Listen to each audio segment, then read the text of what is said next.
Says that we are live. So we are live. And we are live. And it is a busy, busy time here for Cowbell Kingdom in Sacramento and all of Northern California, really, and all of the NBA, actually, is DeMarcus Cousins, ladies and gentlemen, the longtime Sacramento King, has been traded to the New Orleans Pelicans. My name is Matt George from Sports 1140 KHTK, joined by my partner in crime, Leo Beas. And Leo, you and the listeners are going to have to give me a little bit of patience today. I'm wearing off Novocaine from a dentist appointment from about 3 hours ago, and most of it's gone except for on the tip of my flipping lip. And it's like tingly Tinkerbell status, and it's driving me freaking nuts, and it feels like I got punched. I think I sound good, but if for some reason either drool starts coming down or I started to talk like this, you know what's going on. But besides the dentist, it's been a very eventful day, Leo. How have you been spending your past 24 hours? It seems like Floyd Mayweather gave you a nice jab there, buddy. Well, if Floyd Mayweather the other night. punches, Floyd doesn't throw punches. He just runs away. You're right. Good one. Connor clocked me. But yeah, it's been a hectic 24 hours, Matt. Right when the news broke, we sent Manny out there for All-Star Weekend, and it was a talk during the game. You knew something was going down. I was talking to people, to NBA people, and you just felt it coming, and boom. Then Woj drops the Woj bomb, and all the rest is history. Well, it's nice that they spent basically the entire second half talking about the second half of the All-Star game, because it actually made something entertaining while that game was going on, because Yeah. I'm not ashamed and afraid to say that I think the NBA All-Star game is useless, unwatchable, and pathetic. I don't want to see cool. Russell Westbrook went down the floor and shot 5 straight threes and made them. Great. I can see that in a regular game, or they're not even contested threes. It's basically two teams in different jerseys warming up. That's all it is. So the NBA All-Star game to me is very, very dull. With every once in a while you'll have cool moments or funny moments like Steph Curry lying down as Antetokounmpo stole the ball and threw one down. Other than that, yay. An alley-oop from Kevin Durant to Russell Westbrook. It's not that entertaining to me. However, we got some entertainment as the Sacramento Kings were all of a sudden shopping Cousins around, and multiple teams came up. The Boston Celtics were rumored. The Phoenix Suns were rumored. The LA Lakers were rumored. The New Orleans Pelicans were rumored, which they ended up getting it. And all I remember is at the time I was at my girlfriend's softball game. Yeah. And we were at the indoor softball place here in Roseville. And I've been following this on my phone the entire time instead of watching her game. Sorry. And the phone broke when the news came out. And from that point on, it was a scramble for myself and the rest of the members of the Drive, KHTK's morning show, to get down to the studio to do an impromptu show. But in the grand scheme of things, Leo, it's just something that I don't think it's set in yet. And I don't think it will until Thursday night when we walk into the Kings locker room and walk into that arena and we see an empty locker or a different name above where we expect to see Cousins. Absolutely, man. I just can't wait for Thursday. I'm really curious to see what the vibe will be from Kings fans and how they will embrace that night. The first night without DeMarcus Cousins for the first time in 7 years. You have a new guy in Buddy Hield, who was an exceptional player in college, and expect his numbers to go up with the Kings, because he's a guy who can put the ball in the hole, and I expect that from him. I'm expecting no less than 15 points a night from the guy. He's going to get a shot to shoot a lot because, again, DeMarcus had great stats on a bad team. Someone has to fill in those numbers, right? And with so many injuries right now, you're not going to have Garrett Temple probably Thursday. You're not going to have Malachi, no Rudy, no Matt Barnes. So expect Buddy to start and expect him to have a good night. Well, we have so much to talk about, whether it's Buddy Hield, DeMarcus Cousins itself, where we were during the trades, Vlade Divac's press conference from today, his comments on the Grant Napier show. It's just been a chaotic. It hasn't even been 24 hours yet, and it feels like it's just been nonstop reaction. And Sacramento really is recovering and trying to figure out, okay, it's finally happened. Now what? And the first thing I tweeted out, and one of the first things I talked about is I took a positive stance on this trade because I don't deny DeMarcus Cousins' talent. In fact, I commend him for how good he is, and I recognize him as the best big man in the NBA. I've said it multiple times. I don't think there's an argument for it. As of right now, he's the best big man in the NBA. Now, Karl-Anthony Towns, Anthony Davis, Joel Embiid, Jahlil Okafor, these guys are names that potentially could get to that point or contest him at one point in time. But as of right now, DeMarcus Cousins, whether it's stats, pure dominance, and skill set, he's the best big man in the league. That being said, 7 years, guys. 7 years of the same thing. And I think people love to look at stats, and what's the number one stat they look at? His scoring totals. And I totally get that. I understand. He's fourth in the NBA right now, Leo, in points per game. The dude can score, and he can do it as good as anybody can. He's a dominant scorer and a phenomenal player. Yes, but sir. Here's the most telling stat, which was provided by Jason Ross from KHTK. He posted the Kings winning percentage with DeMarcus Cousins and the Kings winning percentage without DeMarcus Cousins. Now, their win percentage with DeMarcus Cousins was obviously higher. It was around 35%. And I think the losing percentage was around 26, 27%.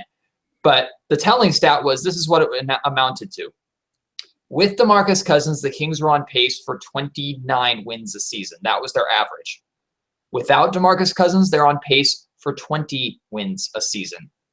DeMarcus Cousins, as good, as dominant, as phenomenal, as talented, as incredible as he is, statistically, over his entire career as a Sacramento King, now amounts for an average of only 9 wins. That is not good enough. And believe me, other teams see that, which is why I firmly believe that they weren't ever going to get equal value for him, at least right now. Yeah, and there's a lot of people commenting right now on the live cast, and the biggest thing that I wanted to address today on the show was the comments Vlade made earlier with the media scrum, which I was not a part of today, and I wish I was there because I firmly believe that I would have clarified and I would have asked that follow-up question to Vlade.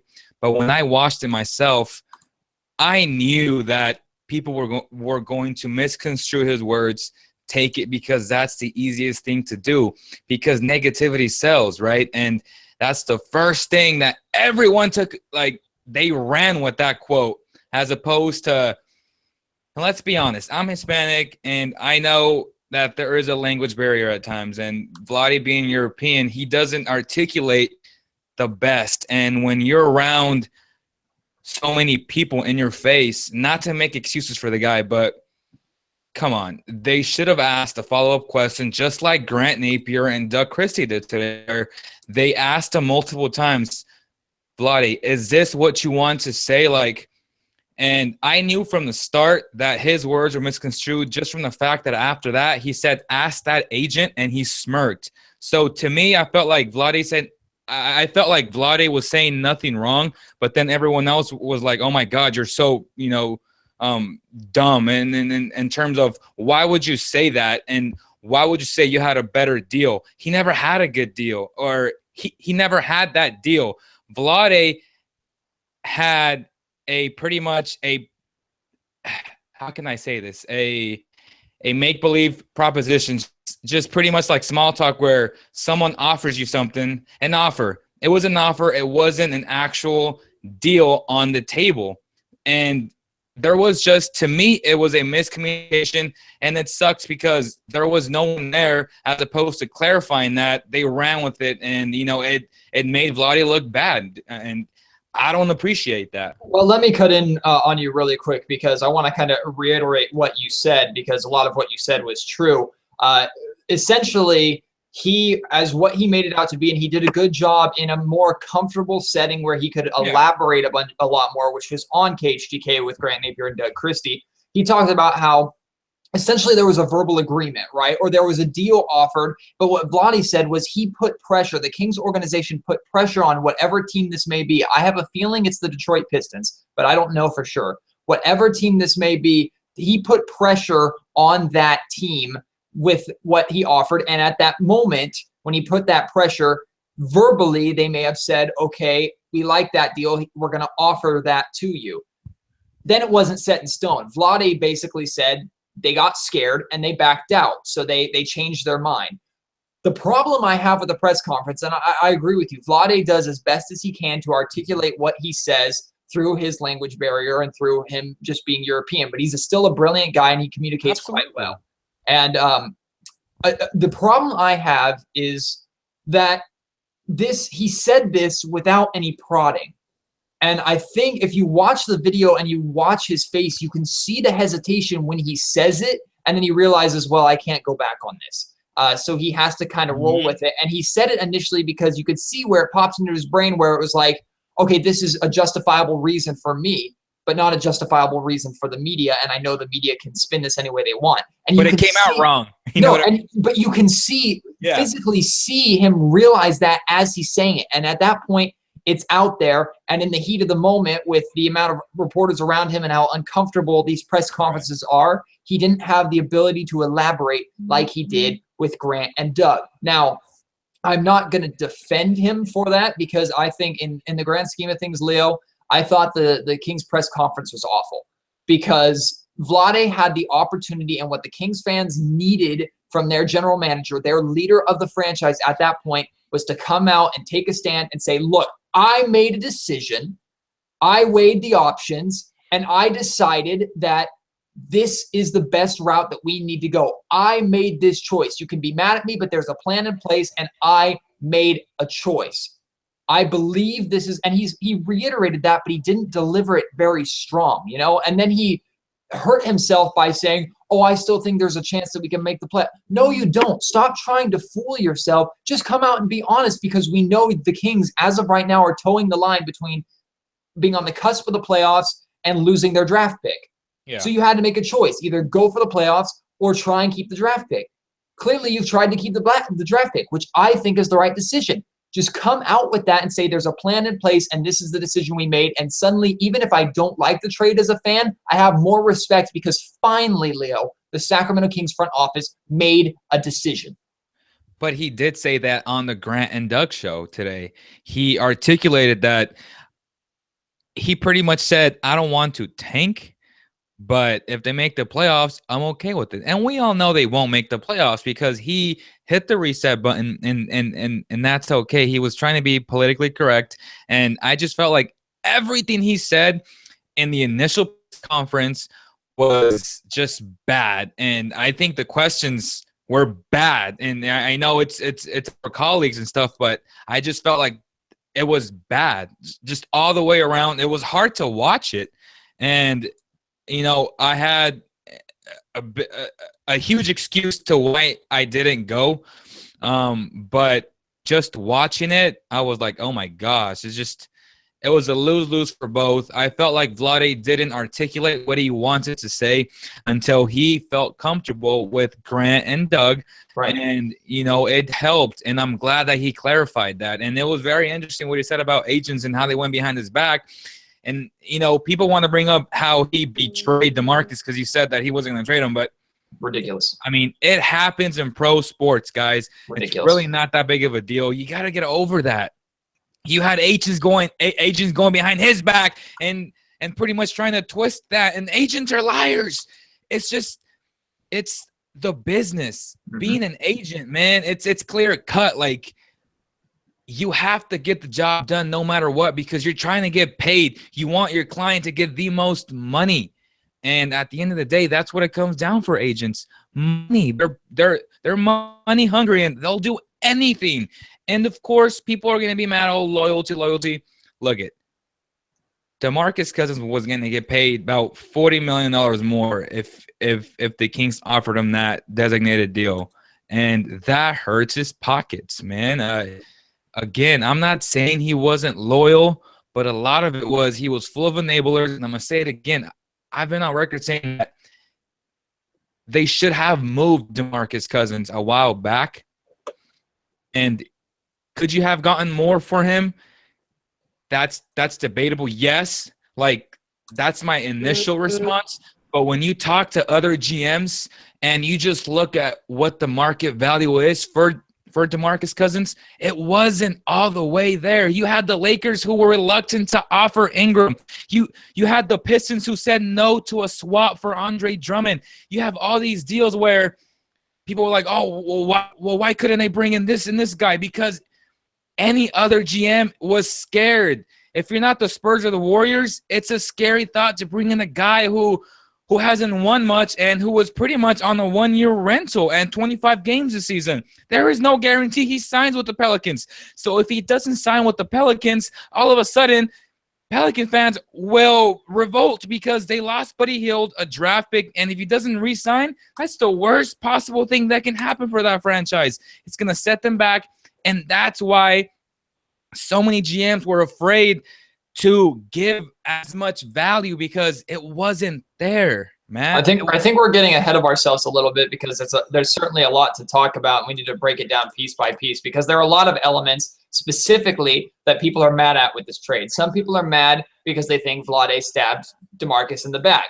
Other people are mad because they think that the Kings didn't nearly get enough value for DeMarcus Cousins. Some people are mad because they believe DeMarcus Cousins was the only piece that the Kings have had, and it was the worst trade in history because he's a top 10 talent. We'll talk about all this, and we'll break each one down as much as we can. But before we do that, I want to reiterate and finish one more thing involving the Vlade Divac's press conference. Leo and I are members of the media. Sacramento B members of the media, ABC, KCRA3. If you were to come down with us and be in one media scrum, you would understand how uncomfortable it is. Your back is to a wall and you are surrounded by cameras and people that have there's zero thought for your personal space in a media scrum. Personal space does not exist. You cannot spread your arms out. You can barely move. Your arms are either behind your back or at your sides because there is someone on each shoulder all the way around you. They're not comfortable places. That being said, Vlade Divac did not come into his press conference today prepared. He was not prepared, and he had to know the questions that were coming because it was obvious the questions that were coming, and I think the Sacramento Kings media was pretty predictable in the questions that they asked because it was questions that everybody would have asked. Vlade is smart enough to know this. The Sacramento Kings PR department is smart enough to know this, but they weren't properly prepared. Now, hours after the fallout from the press conference, when Vlade not only went on with Grant and Doug, who are two of the people he trusts most in Sacramento media market, a former teammate and a longtime friend and former broadcaster, there's that trust there, and he was a little more relaxed, and he was more comfortable, and he could reiterate, and you could hear it, and it translated better. So in the grand scheme of things, I'm disappointed because I feel like Vlade missed a real opportunity to take ownership, to put his foot down and say, this is as of right now, I am still in control. This is my team. Until I get fired, that's the way I'm going to do it. Either trust me or talk crap behind my back. I don't care, but I have the keys and I'm driving this car. And he didn't do that. And I think that was a missed opportunity. But in the grand scheme of things, I think people need to take his press conference with a grain of salt, listen to his interview with Grant and Doug, and then allow that to help influence their decision and their thought process a little bit more. So if you haven't listened to his interview with Grant and Doug, it's on KHTK.com right now. I will tweet it out immediately following the podcast. So go check it out. But in terms of the Vlade Divac interview, Leo, and podcast, I mean, that's really all that there is to say. I don't know if you have any more follow-up to wrap up about Vlade specifically. I don't. Well, let's keep it with the Vlade Divac situation, but talk about one of the angles that we talked about, which was Vlade stabbed DeMarcus Cousins in the back. A lot of people are upset with Vlade because they think that he was dishonest and that he has screwed himself over. He has screwed the franchise over for attracting free agents, that he has turned the locker room against himself, that he is no longer trustworthy with any of the players in the locker room. Leo talked about it a little bit. I will reiterate it. That just isn't the case. There are people that are going to worry and people that are always going to try and spin these things and make them bigger deals than they are. This is common because if Vlade had been asked by whether it was ESPN, Mark Stein, or whether it was Joe Schmo from some Boondocks, it doesn't matter who it is. If he was asked, is DeMarcus Cousins available? And Vlade had said, yes, we are shopping him. His value goes even further down than it already was, because suddenly he's not, or he's more willing to give up DeMarcus, which means you feel like you don't have to pay as much to get him. By saying, no, he's not available, that makes teams who really, really want him go, okay, we need to offer a little bit more than we thought we would to get him to give this player up if we truly want him. That is the choice. But it's not because Vlade is not some evil witch with a crystal ball laughing maniacally, feeding people poison apples and saying, hey, Cousins, we're not going to trade you. And then as soon as he leaves and gets on an airplane to go to New Orleans, you stab him in the back. That's not who Vlade is. And that's not how GMs run this league. They run the league because it is a business and they run it with strategies. And quite honestly, the best strategy was to do this, was to say he wasn't available, and probably he wasn't until he got a deal or an offer that he liked. Leo, your thoughts on that? Yeah, and I mentioned it earlier. You had other deals, and honestly, I can't confirm that he was talking to the Lakers, but the Lakers did not want to offer Ingram in that trade. And I completely understand, because they have a team where it's full of young players, and now honestly, it might be the Kings 2.0 over there, because you don't have that guy who DeMarcus will respect, at least in New Orleans. And I say this with respect. He will respect Anthony Davis because he is a hell of a basketball player. And that's just something that the Kings couldn't have here, man. I mean, DeMarcus was the best player. There is a reason why DeMarcus is so good with Team USA, because he's not the guy. He plays alongside other players who are very, very good.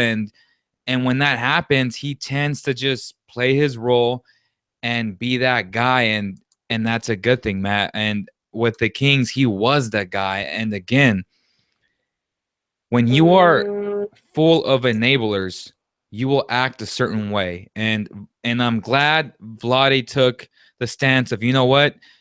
I want to stabilize this franchise. I want to set the tone. I want a positive winning culture. And this was the move. It was a bad marriage. They both the Kings and DeMarcus needed a fresh start. And I'm happy for DeMarcus, and I'm happy for the Kings. Let's also talk about another element of what people are mad at, and it's the loyalty aspect. We finally have a guy who is a top 10 talent who wants to be here, and we traded him. Forget who we got back. Why would we give something up like that when we've struggled to attract anything remotely close to his talent in the past? I'll tell you why. Loyalty is a word that's very important to DeMarcus Cousins. He's built his entire brand around it. He has a clothing line about loyalty. That's who DeMarcus Cousins is. So he's going to turn this, and he is probably going to take this as, I've been stabbed in the back, the Kings were disloyal to me, burn every bridge that I have, which I think is ridiculous. And I tweeted out earlier today, and we can talk about this a little bit more, Leo, if people really want to talk about it, because I know people get fired up about it.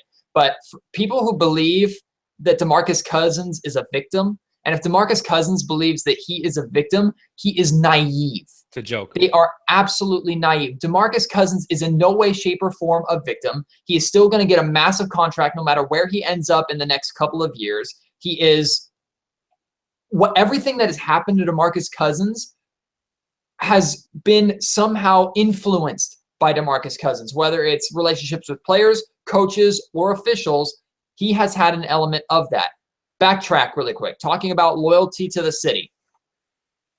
The DeMarcus Cousins agents and his camp for years were trying to convince him to get the hell out of Sacramento for years, and he chose to stay. Now that's loyalty, and I will give him that. However, suddenly, when this collective bargaining agreement stamps, man. I know, but suddenly, hear me out. Suddenly, when the collective bargaining agreement changed and DeMarcus could earn more money for staying here, suddenly DeMarcus's camp wants him to stay here, and they're blindsided by this trade. That tells you what the centerpiece of this loyalty was. DeMarcus wanted to stay in this city. Of course he did, because his house is here, because his life is already here, and because he has the keys to the castle. But also the major reason, and people are going to get mad about this, but it's true, the major reason is $30 million. That is the number one reason why DeMarcus Cousins wanted to stay here. And he can package that all up and call it loyalty, and an element of it is loyalty. But don't kid yourselves like DeMarcus Cousins is a victim and that he wanted to stay here to play with the Sacramento Kings because he loves the name on the front of the jersey more than he loves the $30 million paycheck that would come along with it. If you believe that, I am sorry. I appreciate your interest in the good person that DeMarcus Cousins is, because he is a good person, but that is just not realistic. Yeah, and the biggest joke to me, and this is the first time that I'm on record saying it, was the day that he said, I am battling with my own demons, and he was referring to the referee, saying that he can't be himself. And by that, I was like, yeah, you shouldn't be a guy who acts inappropriately, who doesn't act like a true leader on the floor. That's not acceptable, DeMarcus. Like, if that's who you are and you're getting in trouble for it, yeah, you're causing that to yourself. Stop acting like the victim. And trust me, Vlade and ownership and the entire organization, they were fully aware of these type of comments. Like, do you not realize that you're at fault because of why you got suspended? Don't blame other people for your mistakes. And that's unacceptable. That's not accepting and embracing the role of a leader. You messed up, own up to it. And that's something that he never really did, Matt. And I know, he's gotten better over the years. What has he gotten better at? He's leading the NBA in technical fouls at 17. And that was before the All-Star break. Where has he gotten better? Tell me. And the fact that Dave Yeager would constantly defend him, saying, well, he's getting better. It was a robotic response every time he got in trouble. And, the lowdown brought that up. And I agree 100%. Like, just own up to it and say he needs to get better, because if not, we won't go anywhere. And again, I applaud Vlade for taking the stance. He wants to set a good example for the younger players to tell them this is not acceptable. We want to set a positive culture, and this was the way to go. And that fuels into the third and final gripe that Kings fans have with this trade, which is, I may be okay with DeMarcus Cousins being traded. I may recognize that it's the best thing that could happen for both parties, but the Kings didn't get enough. And a lot of people are blaming the front office for this. You look at comments. I saw a comment about 2 or 3 minutes ago, Leo, that said, Matt and Leo, the problem is we've moved on from DeMarcus Cousins. The problem now is the front office. First off, no, you haven't moved on from DeMarcus Cousins, because the Kings haven't played a single game yet without DeMarcus Cousins as a member of their active roster. So slow down. He's not just gone, poof, he's done, and you're over it, because it's going to take a while for this entire organization to get over the one stable piece that they've had for the past 7 years. Sidetrack really quick. Ben McLemore is now the longest tenured Sacramento King. Let that sink in for a second. Okay, back on the path. DeMarcus Cousins' trade value is a very, very difficult issue, and unfortunately, the Sacramento Kings front office is going to take the brunt of that. Now, Carmichael Dave was very adamant in saying that he thought that the Sacramento Kings rushed into a decision, and that very well may be the case. However, based off of Vlade's comments, based off of the reports by Woj, based off of reports by multiple league sources, and just based off of what you and I know and all of us know about DeMarcus Cousins' character, teams are, like you said, Leo, and like Vlade said, they are scared to take someone like that on for 2 reasons. 1, his attitude. 2, his paycheck. Yeah. And teams are not, and his contract. 2, teams are not willing to take that risk. It's not like the Sacramento Kings were just putting him out there and saying, hey, best offer, best offer, best offer, sold. The Lakers expressed interest. The Kings said, we want Brandon Ingram. They said no. The Boston Celtics expressed interest. The Kings said, well, we want this. Boston said no, and they backed out. The New Orleans Pelicans were interested. The Kings said, we want this. The Pelicans countered. And the Kings said yes. Ultimately, Buddy Hield, a young, potentially talented or very good player, and a middle of the road at best 8, 9, 10 pick in the lottery, that was the best that you were going to get for DeMarcus Cousins. I haven't heard anything yet about the straight up Drummond for DeMarcus Cousins trade. And I think a pick was involved in that deal as well. I have not heard anything beyond that was a rumored to be offered. I believe in my heart, based off of Vlade's comments, that that was the team that got scared and backed out. We don't know that for sure. But yes, that as of right now, out of all the offers that we're talking about, that's the best one in my opinion. But ultimately, it didn't happen because one team backed out or someone chose not to do it.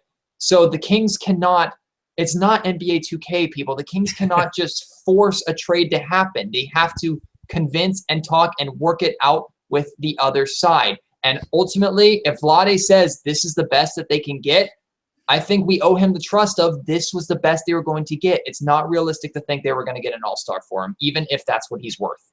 Yeah, and Drummond is signed long-term. So if I'm the Pistons, am I really going to take on DeMarcus knowing that he might not sign a year and a half from now, Matt, and knowing that I have a star big man on our team? Yeah, he's not better than DeMarcus Cousins, but I know he's here for the long run because I have him locked up for 4 or 5 years.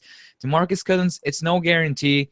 And when you're the Pistons and a team that is not named the Spurs and the Warriors as of late, you're scared because you're in a position where, okay, this guy hasn't proven to really be that leader, to be that guy, and how much different will it be if I put him on my team?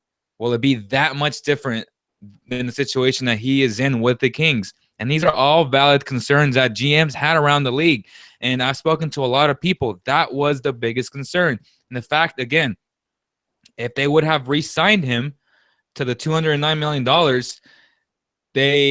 I believe they had to wait a year to even remotely start, trying to trade him. And the Kings just weren't willing to wait that long, Matt. Again, it was 7 years too long, in my opinion, and it was time. Yeah, they could have gotten more value the year before and last year, but they didn't pull the trigger last year, man. I mean, you got to get what you got to get, and they got what they got, and you just have to roll with it. And a valid question that I posed in my column was, are you a DeMarcus Cousins fan or are you a Kings fan? Like, Thursday night, we're going to see the true colors of a lot of people, and I firmly believe that they are Kings fans, like 99% of them are, but you will have people saying, I'm going to follow DeMarcus Cousins, and that's okay.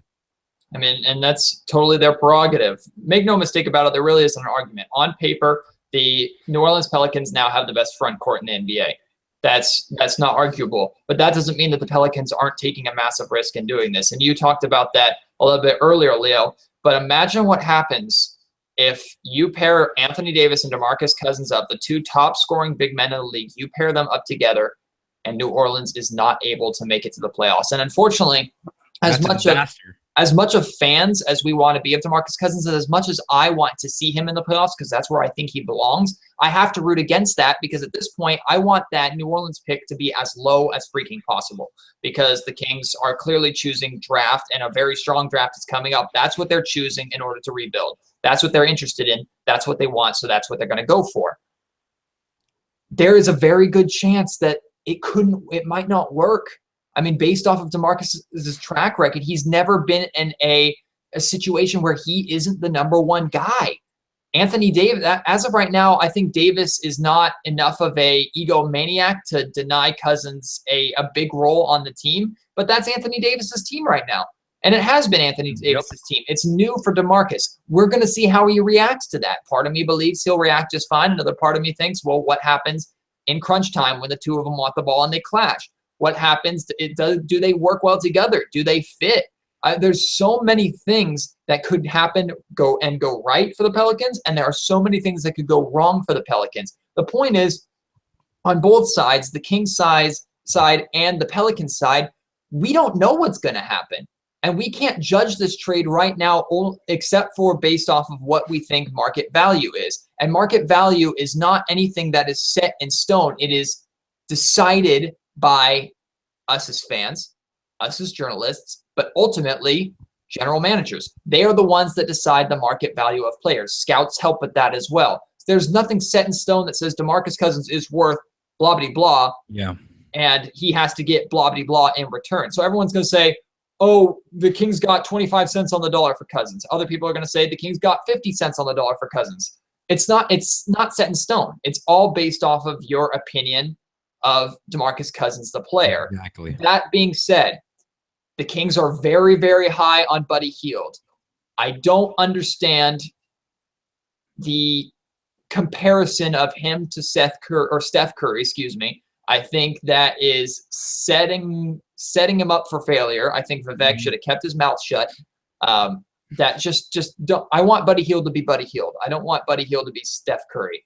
Buddy Hield showed tremendous promise and tremendous scoring ability. And let's be honest, as of right now, the Kings have a pure shooter on their roster, which is exciting. He's going to need to develop because he's young. But the Kings wanted him in the draft, and they didn't get him. Now they have him, plus they have picks to potentially build around him. Will he be their centerpiece? We don't know. We don't know how he's going to develop. I'm rambling, so I don't want to go too long here, Leo. But the people that are comparing him, and I blame Carmichael Dave for this because he started this. The people that are comparing him to Nick Stauskas need to shut up and stop. Stop it. Because Nick Stauskas, first off, he's been in the league longer than Buddy Hield, and Buddy Hield is putting up identical numbers to him right now. What does that say about Nick? Nick also is on a team where he can be the first option if he wants to, because the Sixers are the Sixers, and he can put up 16 points and they'll still lose by 40. It doesn't matter. That's the Philadelphia 76ers. Whereas Buddy Hield is playing on a team that is their front and center. Their go-to guys before DeMarcus Cousins are Anthony Davis and Drew Holiday. So he's not getting as many touches as Stauskas is getting, and yet his averages are still the same. Plus, he has twice the skill set and twice the work ethic that Stauskas does. So calm down and stop comparing him to Nick, because we don't even know what he's going to be like or remotely what he's going to be like. But what we've heard, whether it's from New Orleans writers, which we had on KHTK today, or other scouts or what have you, we've heard Buddy Hield is the first one in the gym and the last to leave. He's a hard worker, and he's got more pure talent than Nick Stauskas does. So let's just stop that comparison right now. Yeah, and I was on Locked On Pelicans, and they had me on, and I had a long conversation with their host, and nothing but great not reviews, but like great things to say about Buddy Hield and his work ethic and his leadership qualities. That's all positive stuff, and I love hearing that, Matt.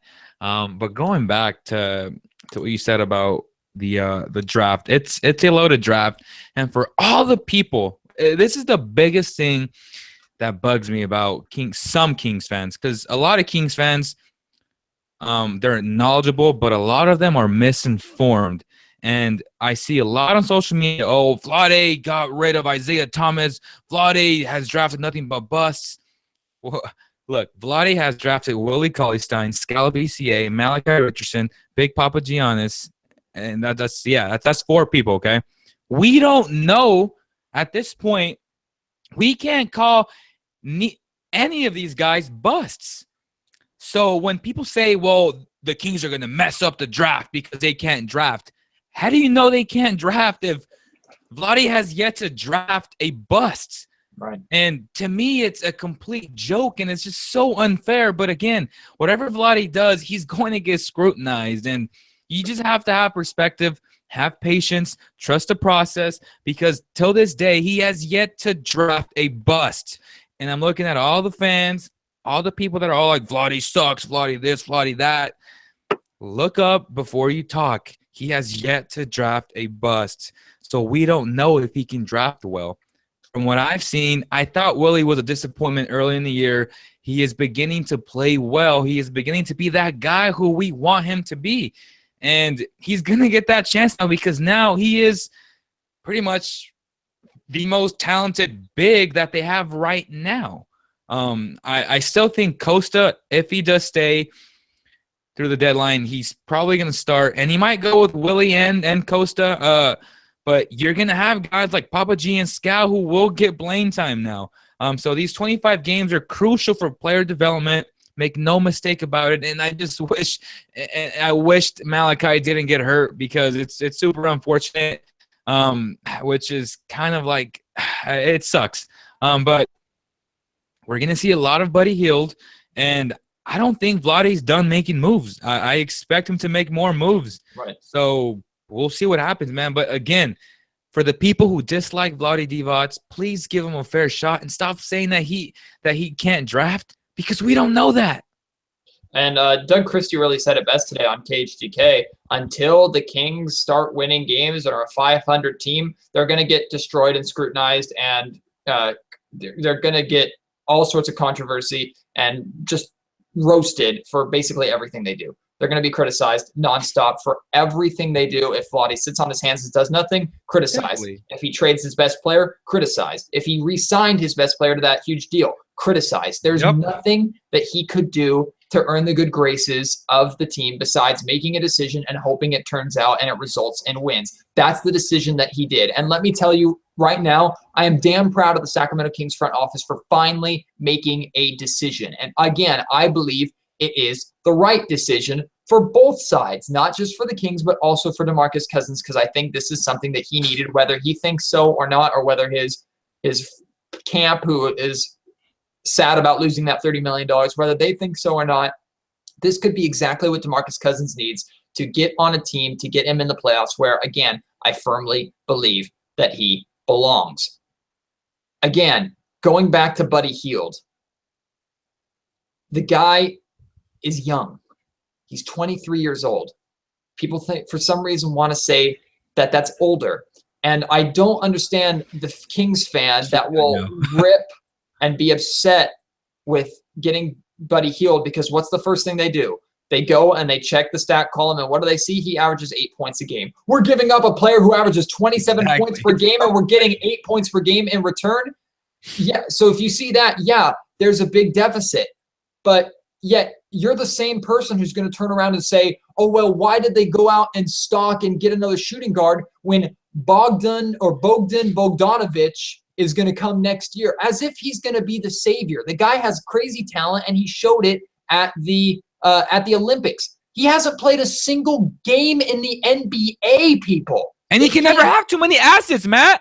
The Kings have never seen this guy play at an NBA level against an NBA team once. So stop acting like he is the savior for the Kings, and he's going to come in here and be the starting shooting guard or point guard or small forward or whatever that the Kings have needed and long desired. It's just not realistic, people. And it's just, I don't understand the thinking, and I don't understand the logic behind, okay, A plus B equals C, and A plus C equals B, but A divided by C equals B. It's like, people's brains just go everywhere, and they don't tie up loose ends, and they don't comprehend that things don't just work and don't just happen. That's not how it works. And it's frustrating, because we're not just preaching to them, we're also preaching to ourselves in a way. Because, of course, you and I would agree, well, if only the Kings had gone out and traded for LeBron James. I mean, that would have been easier. Of course, everybody would want to do that. That's obviously the smart decision. You're not dumb in saying, oh, Andre Drummond right now is better than Buddy Hield. Duh. Everybody knows that. That doesn't make you an NBA scout. It just, things don't always work out that way. And the Kings had to make a move based off of what they think would work currently and for the future. Now, I am excited to go to Kings games from now on, because I don't expect them to win very much, and that's going to turn a lot of people off. I get it. But now I'm going to get the chance to see the development of a young shooter. I'm going to get the chance to see Willie Cauley-Stein really play a good amount of minutes and see if he really can do this at the NBA level. We're going to get the chance to maybe see Papagiannis play some minutes, maybe Skal Labissière get some run. Again, it's sad that Malachi Richardson went out, because this was a great opportunity for him as well. But now we're going to get to see really what these guys can do. Not to mention, hopefully, if the Kings can keep hold of that Chicago Bulls pick, they will have 2 lottery picks, hopefully, in a very loaded draft. So whether you like the direction the Kings are heading or not, they're finally heading in a direction. And that's different than what we could say 24 hours ago, Leo. They weren't heading in any kind of direction. They were continuously trying to hit their head against the same brick wall in the name of DeMarcus Cousins, not in the name of team development. And now they've made a decision to switch that.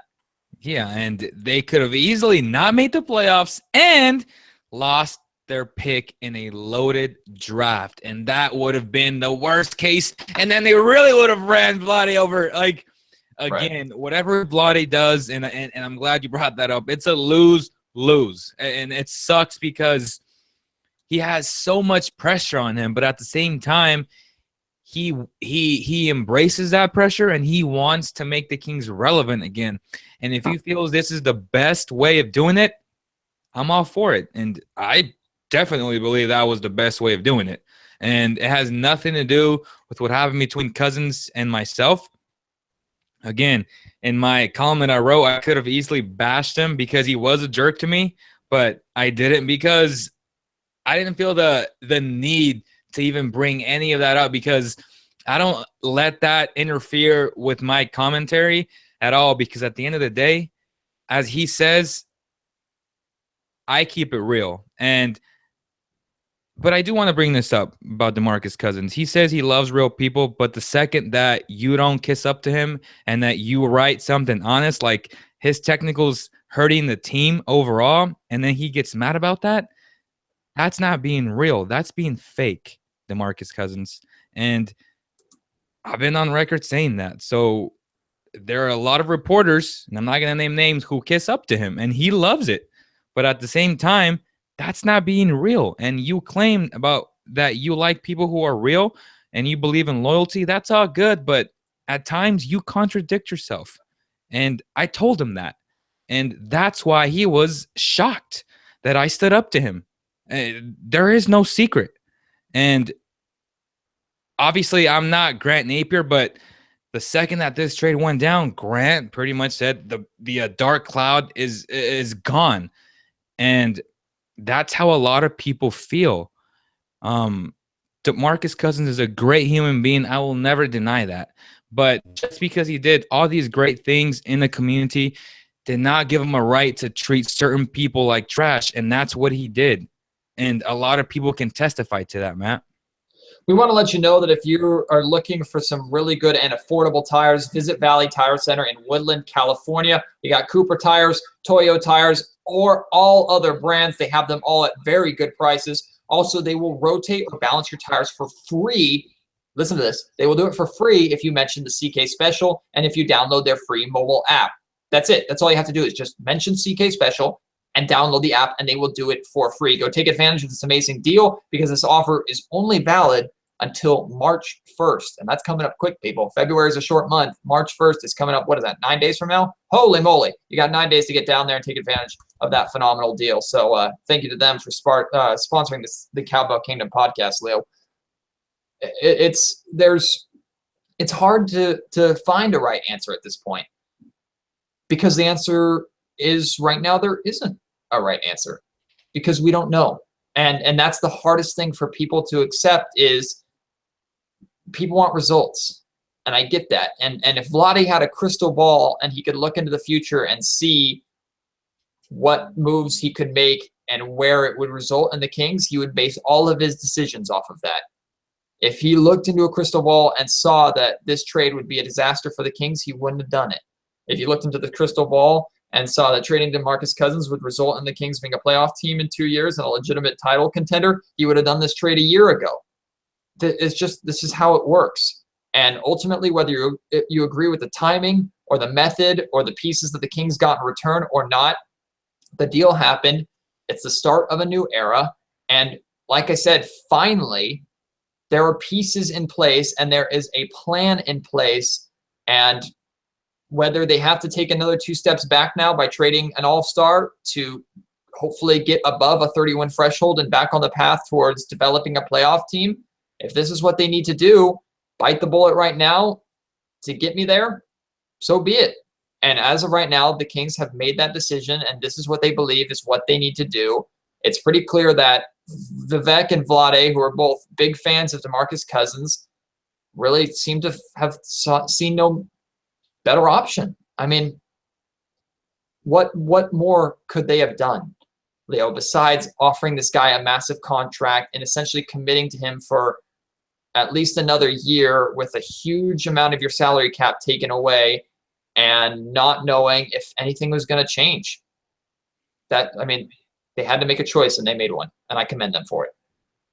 Yeah, and it needed to get worse before they got better. And as I stated in my column, I said, your goal should not be to make the playoffs. Your goal needs to be to win a championship. And I never saw the Kings being more than an 8 seed with DeMarcus, not because he's not capable of leading his team, but because of the pieces of ex-management and the bad decisions that they made and how the roster was constructed. I just didn't see how they would be an upper echelon team in the NBA, in the Western Conference. That's why. It's not that DeMarcus isn't capable of being that guy. It's just that it wasn't going to happen in Sacramento. It was a bad marriage. They both needed fresh starts. I've seen a lot of national people say that this was a mistake for the Pelicans. I had Jay Williams, who has over 1 million followers. You had guys from NBA TV say that. So honestly, I see it as a big risk because we don't know. It's not set in stone that the Pelicans make the playoffs. And I tell you what, if that team does not make the playoffs after making this move, it's a disaster of a move, because then why would DeMarcus want to sign there? And also, what does that say about DeMarcus, the player, that he was put in a situation to where there's not an excuse for him? Exactly. He has the pieces. He has his homie from Kentucky right there next to him to make the playoff run. They have to beat out the Blazers, which they're better than, the Kings, which they're better than, and the Denver Nuggets, which they're better than. And the Nuggets are already saying that they want to be trade 2 of their major pieces in Wilson Chandler and Gallinari.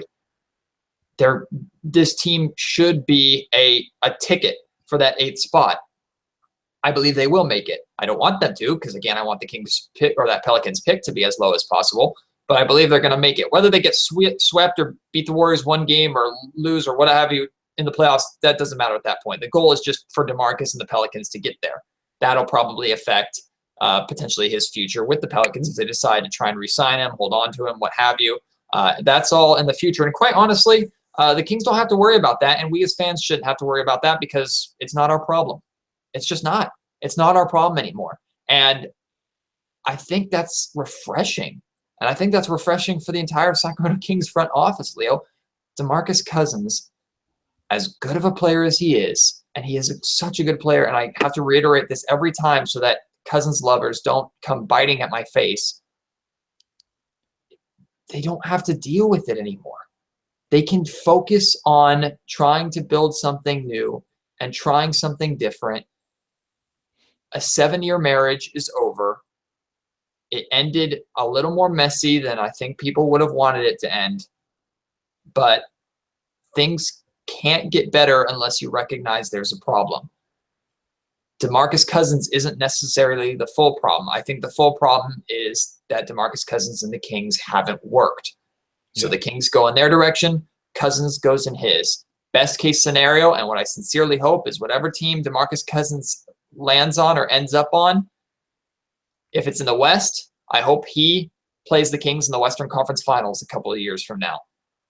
Or if he's in the East, I hope the Kings meet him in the NBA Finals. That's the best case scenario for both, and genuinely, you can root for that. It's okay to root for that. It's okay to want him to be successful. But these are the things that franchises need to do.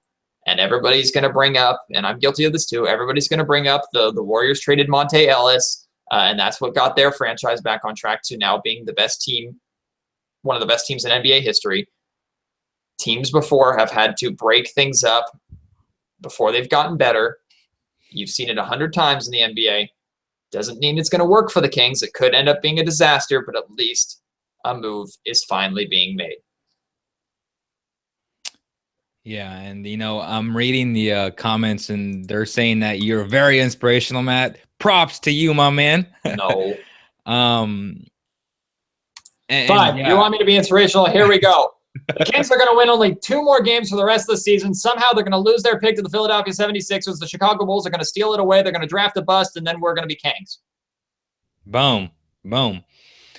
Yay. But in reality, man, this upcoming draft, it's a draft to salivate over, man. I mean, you have so many talented players, so many talented guards coming out that, in my opinion, will make an immediate impact. And that is something that's refreshing. They're going to be in a culture where they won't have to look up to a guy like DeMarcus Cousins, who, in my opinion, is not a leader. I've said that plenty of times. And it's just refreshing because you want your young players, whoever you draft, even a guy like Bogdan, who's coming from Europe, who is coming from a winning organization, for him to feel that freshness. We have a new arena. We have the best fans in the NBA. It doesn't get any better than that. The Kings will have a nice young nucleus to work with, similar to the Sixers, to the T-Wolves, to the Lakers. Obviously, nothing is set in stone as far as which guy is which. You have Buddy Hield, which you can't disregard. He was a top 6 pick in last year's draft. Yes, he's 23 years old, but he's a rookie, man. And after talking to lots of Pelicans people, they think he can be a star in this league. And the issue with him is that he hit a rookie wall. He was playing very well, I believe, in December. And with so many games, he's not used to it. Every rookie hits that rookie wall, Matt. And I'm just excited because in these last 25 games, he will have the green light to put up massive shots, and those shots might turn into a lot of points. And then all of a sudden the excitement is back, and then now you got Buddy Hield. And again, let's just wait and watch it, how it plays out. Watch for Scow, Big Papa to develop. For Willie Cauley-Stein, these 25 games for Willie will be crucial, and I just hope he takes fully advantage and he just runs with it, and he becomes that piece that we need, well, that the Kings need so bad, man. A lot of our commenters here want us to chat a little bit about pieces that the Sacramento Kings could potentially go out and get, or things that they could still get to add a little positivity to it. So yes, we'll move on from the DeMarcus conversation for the rest of this podcast, which isn't too much time left. But here's something that I tossed out and I was mulling about on Twitter, and it became a very complicated conversation because of the pick situations that the Sacramento Kings are going through. But here is a possibility. I posted the question, and I want to hear your guys' feedback. I would love to hear your feedback too, Leo. And for those audio listeners who are listening to this podcast after us doing it live, your feedback as well, please. The Sacramento Kings, would you rather them keep hold of as many picks as they can and go for as many young pieces in what is potentially a very loaded draft? Or would you rather them try and package those picks as best as they can to potentially trade up to get into the top 3 or the top 5 to make a run at a superstar like Alonzo Ball, or someone who's believed to be one of the superstars out of the draft? Think about that for a little bit, fans. Think about that for a little bit, Leo, while I bring this up. The DeMarcus Cousins move is not the checkmate move for the Kings. There are still moves that the Kings can be made. I know Darren Collison has been rumored. Whether he stays or whether he goes totally depends. He's valuable right now for teams. Like, I know the Cavaliers have been interested in him, but what are they really willing to give up? I know the Kings are going to want to stockpile young players and picks. That's pretty clear at this point. They're not going to want to take expiring contracts. They're not going to want to take veterans. They're going to want either a young player or somehow get a draft pick out of it. A lot of people aren't going to be willing to give that up for Darren Collison because of his contract situation. He's a rental, but there's also Costa Koufos. The Kings have pieces that they could potentially shop, and a deal could be done. That being said, if a deal isn't done, say the trade deadline passes and the Kings are what they are right now. Say it gets to the draft lottery, and by a stroke of luck, the Kings have a worse pick than the Philadelphia 76ers. Say the Sixers get the 5th pick, the Kings have the 7th. So it's inside the top 10, so they don't give it to the Bulls, and it's above the Sixers pick, so they don't swap. So now the Kings own the 7th pick. And then say the New Orleans Pelicans pick ends up being the 11th, right? Now the Sacramento Kings have the 7th pick and the 11th pick for this draft. At this point, the lottery has ended. The Sixers have denied to swap or chosen not to swap. So now both of these picks are 100% owned by the Kings.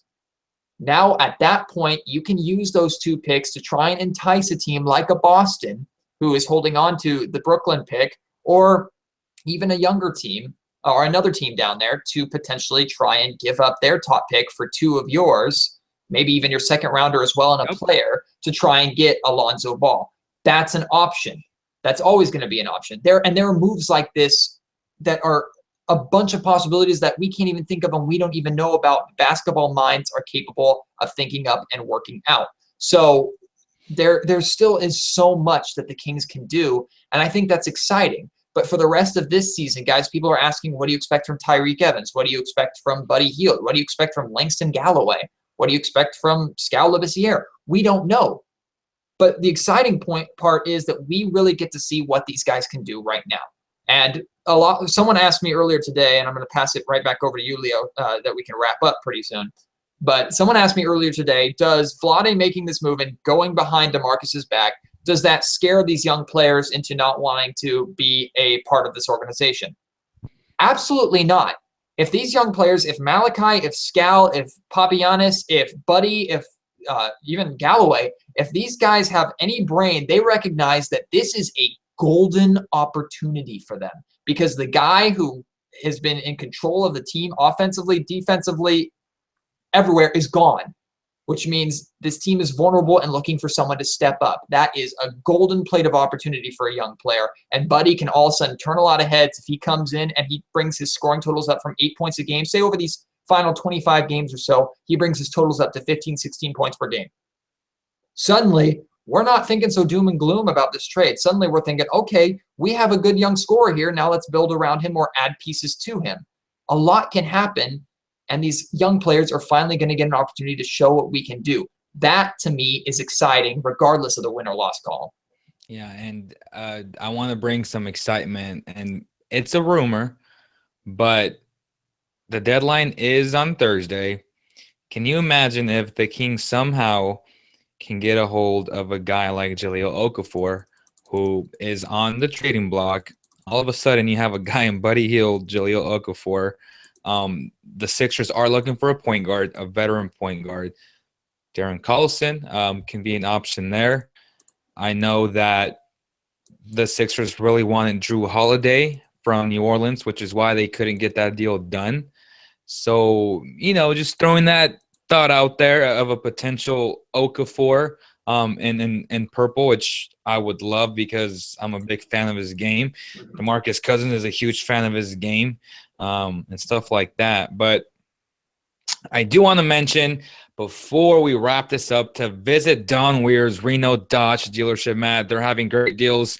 All of 2017 Dodge Ram trucks are at $30,000, brand stinking new. That's a great deal. Visit their dealership, mention the CK special, or visit renododgetruck.com/Cowbell Kingdom to get that CK special. They will match your down payment up to $1,000. So that's a great deal. Take advantage of it.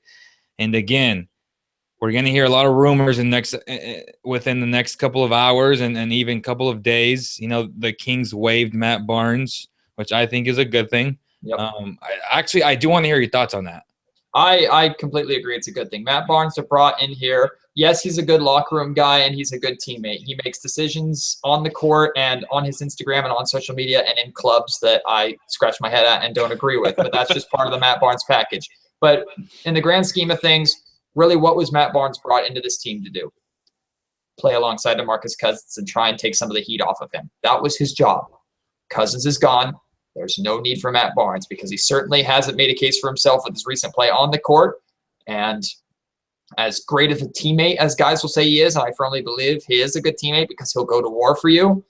As great of a teammate as he is, there's just no point in keeping him. So that's my thought on the Matt Barnes situation. Well, that's good then.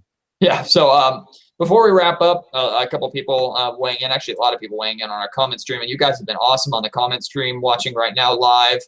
Those who are going to comment later after watching or listening, we appreciate you totally, completely, 100%. You guys are incredible also.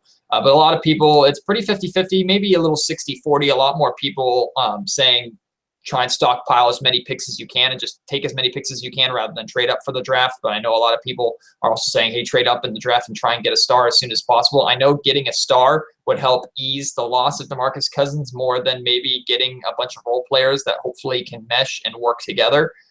We just will have to wait and see. But again, I'm going to pose that question. That's going to be kind of our question of the podcast. Would you rather the Kings stockpile picks and try and get a bunch of players in what's considered to be a very talented draft, or would you rather them get these picks and then try and package them to trade up and go for a top 3? There's a lot of things that can still happen, a lot of things to play for, a lot of things to tank for, and a lot of moves that could still potentially be made. So again, people just be patient, hope, and trust that this front office finally has a plan in place, finally knows what they're doing, and then believe that they can get it done. Because I know there is nervousness based off of their draft history and just the history of the franchise, that they will put themselves in a position to potentially succeed and then make the wrong decision. I totally understand that. I have those nerves as well. The bottom line is this is the last chance for this, for Vlade and probably for Vivek. This is the last chance that this organization has. They traded their star. They went all in. There's a plan in place. Implement that plan. Go for broke on that plan. If you fail, go down with the ship. If you succeed, you're going to look like heroes. Just go for it. Trust in the process, and fans, root for the name on the front of the jersey, not the back.